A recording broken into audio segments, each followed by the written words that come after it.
Banyak mentor bilang, hajar saja dulu, modal nekat. Tapi secara data, buat kita yang bergaji 5 juta rupiah, nekat tanpa sistem adalah cara tercepat untuk kembali ke titik nol finansial. Aku sering melihat banyak orang terjebak dalam romantisme pengusaha nekat yang berakhir tragis. Tabungan ludes, cicilan macet, dan bisnis pun mati sebelum berkembang.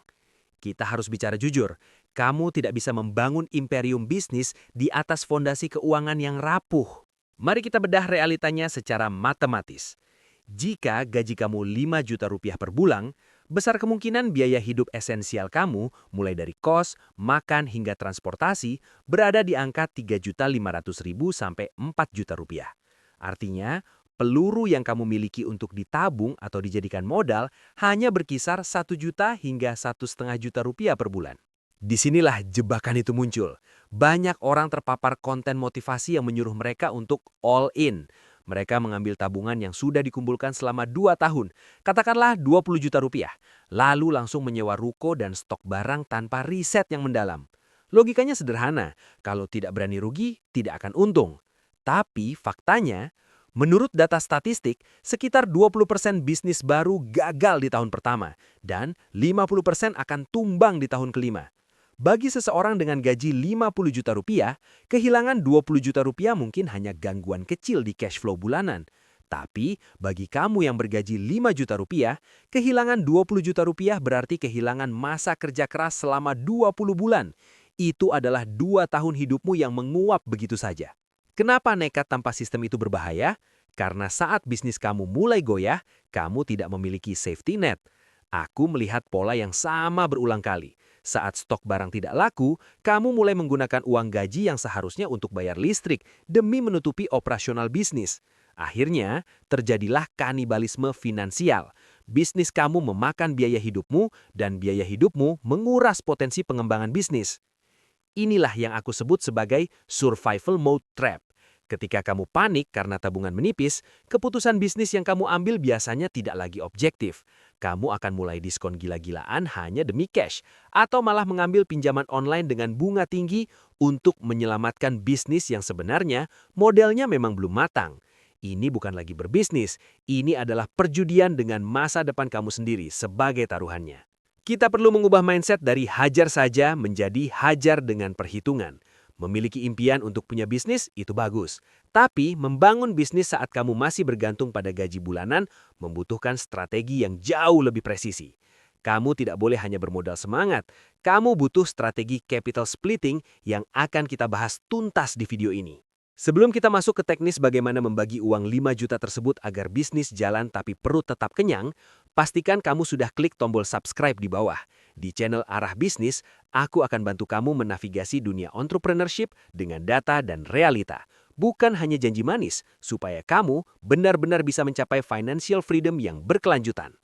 Mari kita bongkar bagaimana cara main yang aman tapi tetap menguntungkan. Mari kita bedah realitasnya secara matematis. Dengan gaji 5 juta rupiah per bulan, musuh terbesarmu sebenarnya bukan kurangnya modal atau investor yang tidak kunjung datang. Musuh terbesarmu adalah ketidakjelasan alokasi dan kebocoran halus di pengeluaran harianmu. Aku sering melihat banyak orang terlalu ambisius, langsung menyisihkan 2 juta atau 3 juta dari gajinya untuk modal bisnis, tapi di tengah bulan, mereka justru menarik kembali uang itu karena tidak bisa membayar kos atau uang makan. Ini yang aku sebut sebagai financial suicide. Kamu tidak sedang membangun bisnis, kamu sedang menyiksa diri sendiri. Di sini, aku ingin mengenalkanmu pada sebuah sistem yang aku sebut protokol 60, 20, 10, 10. Ini bukan sekedar angka acak di atas kertas, tapi ini adalah strategi pertahanan dan serangan yang sudah aku kalkulasi agar kamu tetap bisa bernafas sambil membangun aset. Mari kita breakdown satu persatu. Pertama, 60% atau 3 juta rupiah untuk biaya hidup atau living. Ini adalah benteng pertahananmu. Kamu harus bisa hidup di angka 3 juta. Ini mencakup makan, tempat tinggal, transportasi, dan kebutuhan dasar lainnya. Kenapa harus 60%? Karena jika biaya hidupmu lebih dari angka ini, kamu tidak punya otot finansial untuk menahan risiko bisnis. Jika kamu merasa 3 juta itu kurang, maka tugas pertamamu bukan buka bisnis, melainkan melakukan audit pengeluaran. Kamu harus lean atau ramping. Tanpa efisiensi di sini, bisnismu nanti juga akan boros. Kedua, 20% atau 1 juta rupiah untuk pos wajib atau obligations. Aku tahu, banyak dari kita yang memiliki cicilan motor, biaya premi asuransi, atau tanggung jawab mengirim uang ke orang tua, sandwich generation. Pos 20% ini dikhususkan untuk itu. Ini adalah uang milik orang lain yang hanya lewat di rekeningmu. Jangan pernah menyentuh uang ini untuk modal bisnis. Karena jika kamu gagal bayar kewajiban, stres mentalnya akan merusak fokusmu dalam menjalankan usaha. Ketiga, 10% atau Rp500.000 untuk dana darurat atau emergency fund. Ini sering dilupakan oleh pebisnis pemula. Mengapa kamu butuh dana darurat saat mau mulai bisnis? Karena bisnis itu penuh ketidakpastian. Jika motormu tiba-tiba rusak atau kamu sakit dan kamu tidak punya dana darurat, kamu akan terpaksa mengambil uang dari modal bisnis. Akibatnya apa? Rantai pasokan bisnismu terhenti. Dana Rp500.000 ini adalah asuransi untuk ketenangan pikiranmu. Kamu hanya boleh mulai berperang kalau kamu tahu ada jaring pengaman di bawahmu. Keempat, 10% terakhir atau Rp500.000, inilah battle capital kamu. Mungkin kamu berpikir, cuma 500.000, mana cukup buat buka bisnis? Nah, disinilah letak kesalahpahamannya. Strategi capital splitting menekankan pada konsistensi, bukan ledakan modal di awal. Dengan 500.000 per bulan, dalam 1 tahun kamu punya 6 juta rupiah modal bersih. Uang 500.000 ini adalah uang yang ikhlas kamu hilangkan. Inilah mental seorang pengusaha. Jika kamu menggunakan uang makan untuk beli stok barang, kamu akan panik saat barang itu tidak laku. Tapi jika kamu menggunakan battle capital ini, kamu bisa berpikir jernih, melakukan riset, dan melakukan trial and error tanpa takut besok tidak bisa makan. Aku ingin menekankan satu hal penting. Jika kamu gagal di tahap pembagian angka ini, bisnis kamu hanya akan menjadi parasit. Bayangkan jika kamu tidak melakukan splitting. Kamu pakai semua sisa gaji buat bisnis. Bulan pertama, penjualan sepi. Bulan kedua, kamu harus bayar tagihan listrik, tapi uangnya tertahan di stok barang. Apa yang terjadi? Kamu akan membenci bisnismu. Kamu akan merasa bisnis itu beban. Inilah kenapa banyak UMKM mati di tahun pertama, bukan karena produknya jelek, tapi karena cash flow pribadinya berantakan dan akhirnya memakan modal usahanya sendiri. Ingat, dalam bisnis, disiplin pada angka kecil adalah tiketmu untuk bisa mengelola angka besar nanti. Jangan berharap bisa mengelola omset 100 juta rupiah, jika mengelola gaji 5 juta rupiah saja, kamu masih berantakan. Jika kamu merasa strategi ini masuk akal dan ingin terus belajar bagaimana mengamankan finansialmu sambil membangun kerajaan bisnismu sendiri, pastikan kamu klik subscribe. Di channel Arah Bisnis, aku akan terus membagikan data dan strategi nyata menuju financial freedom yang bukan sekedar mimpi. Sekarang, setelah kita paham angka-angkanya, pertanyaannya adalah, bisnis apa yang bisa dimulai dengan Rp 500.000 tanpa harus mengganggu pekerjaan utamamu? Kita akan bahas di bagian selanjutnya. Seringkali, hambatan terbesar seseorang untuk mulai berbisnis bukanlah ketiadaan modal, melainkan ketakutan akan kehilangan uang yang kamu cari dengan susah payah. Kamu mungkin sering mendengar orang berkata, "Aku butuh 50 juta buat buka coffee shop," atau modal 100 juta baru bisa jalan. Aku ingin meluruskan ini sekarang. Untuk kamu yang bergaji 5 juta, mengejar angka 50 juta hanya untuk memulai bisnis pertama adalah jebakan psikologis yang sangat berbahaya. Inilah rahasia yang jarang dibahas di seminar bisnis konvensional. Capital splitting. Ini bukan sekedar membagi angka di spreadsheet, tapi sebuah strategi pemisahan psikologis agar emosimu tidak hancur saat bisnismu sedang diuji. Mari kita bedah secara mendalam. Dalam pengelolaan keuangan yang aku sarankan di Arah Bisnis, kita membagi modalmu menjadi 3 pilar utama: living capital, safety net, dan battle capital. Living capital adalah uang yang kamu gunakan untuk bertahan hidup, makan, transportasi, dan kos. Safety net adalah dana daruratmu. Dan yang akan kita bahas secara intens adalah battle capital. Mengapa aku menyebutnya battle capital? Karena dalam bisnis, kamu sedang masuk ke medan perang, dan di medan perang selalu ada risiko kehilangan prajurit. Strateginya begini, dari gaji 5 juta kamu, kita sudah sepakat untuk menyisihkan 10%, yaitu 500.000 setiap bulan. Secara matematis, jika kamu mengumpulkan ini selama 6 hingga 12 bulan, kamu akan memiliki micro seed fund sebesar 3 hingga 6 juta rupiah. Mungkin bagi sebagian orang angka ini terlihat kecil, tapi secara psikologis, kekuatan uang ini sangat besar. Mengapa? Karena ini adalah uang ikhlas. Coba kamu bayangkan dua skenario ini.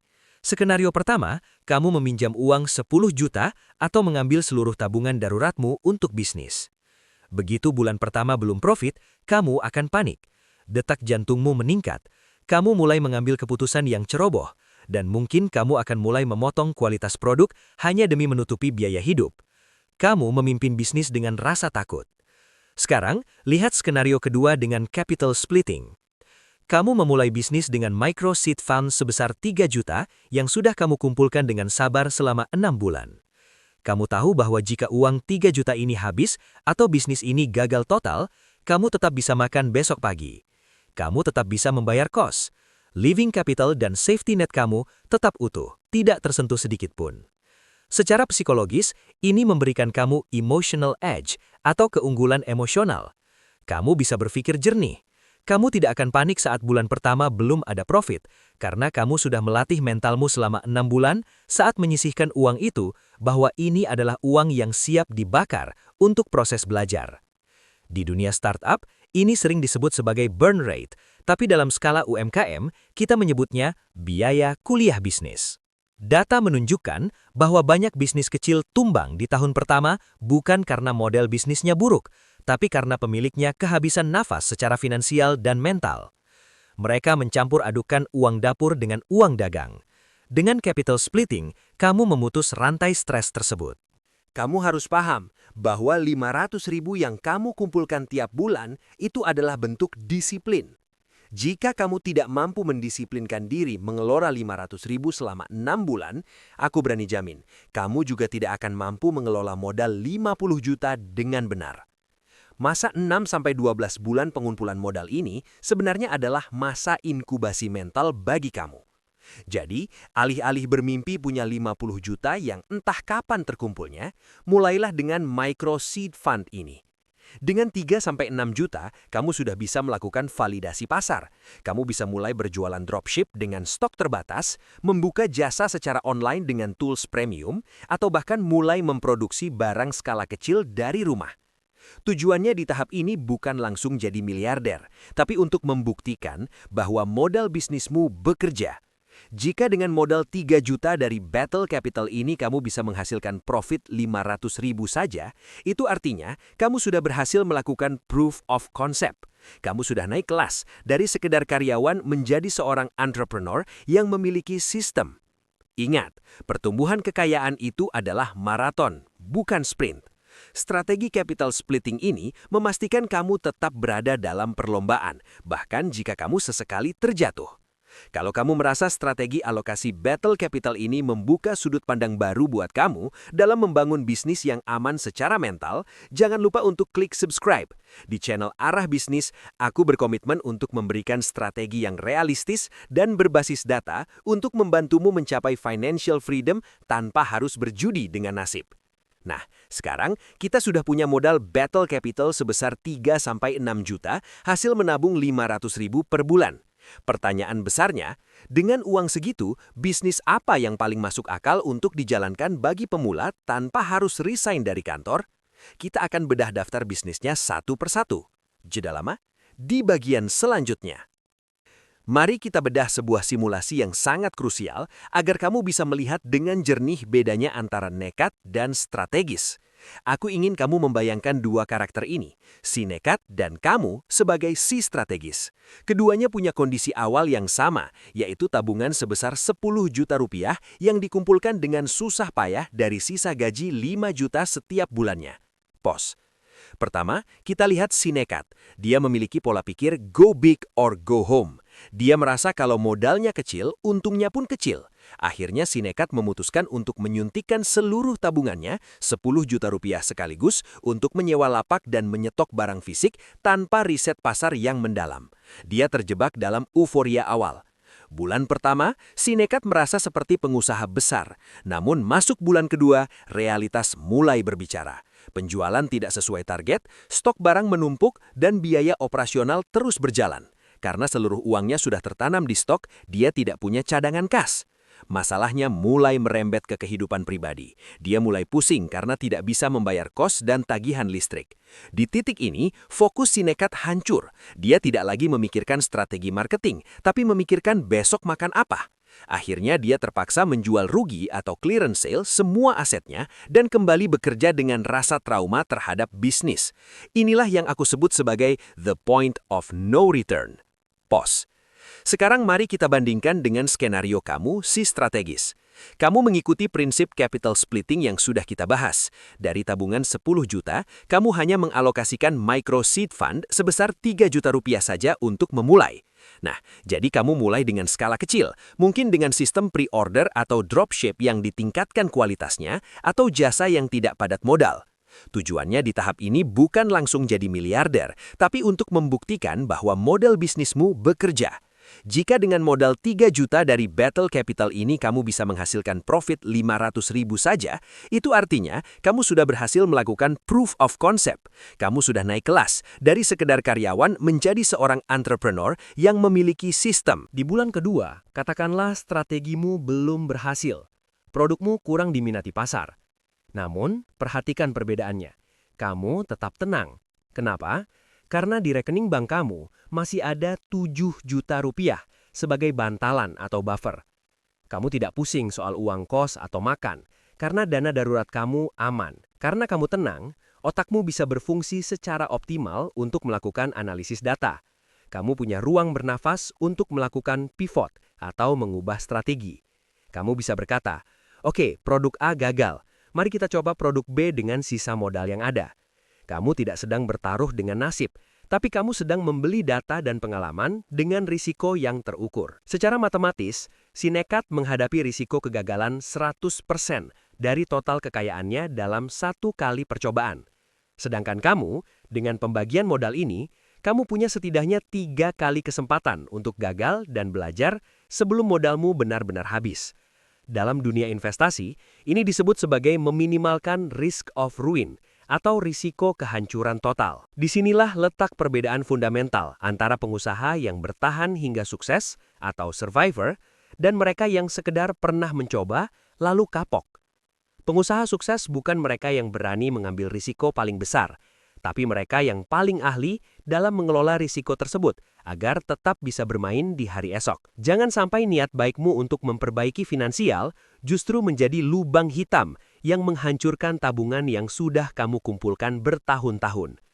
Jadilah pengusaha yang menggunakan logika, bukan sekedar emosi sesaat. Jika kamu merasa strategi simulasi ini membuka sudut pandang baru bagimu dalam mengelola modal bisnis, pastikan kamu klik tombol subscribe di channel Arah Bisnis ini.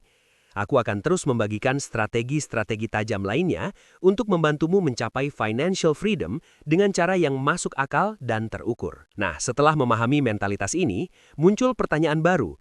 Kalau modalnya cuma 3 juta, bisnis apa yang paling potensial untuk dijalankan di tahun ini? Kita akan bedah daftar bisnisnya di bagian selanjutnya. Kita sampai di bagian akhir dari pembahasan strategi capital splitting ini. Aku mau kamu merenungkan satu hal penting.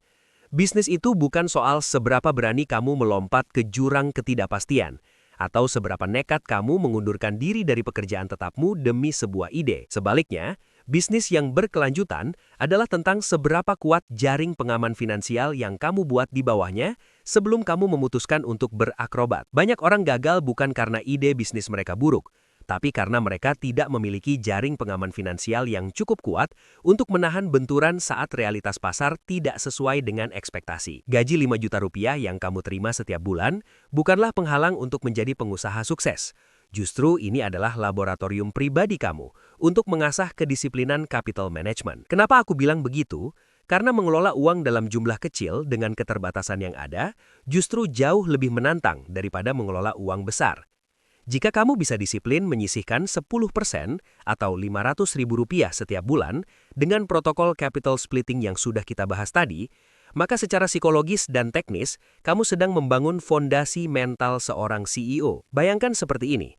Jika kamu gagal mengelola Rp5 juta dan malah menghabiskan tabunganmu hanya untuk modal bisnis yang belum tervalidasi, risiko yang kamu hadapi adalah kelaparan atau utang konsumtif. Namun, jika kamu berhasil mempraktikkan protokol ini dan terbiasa dengan pembagian pos yang ketat, kamu akan siap mengelola Rp500 juta, bahkan Rp5 miliar nantinya.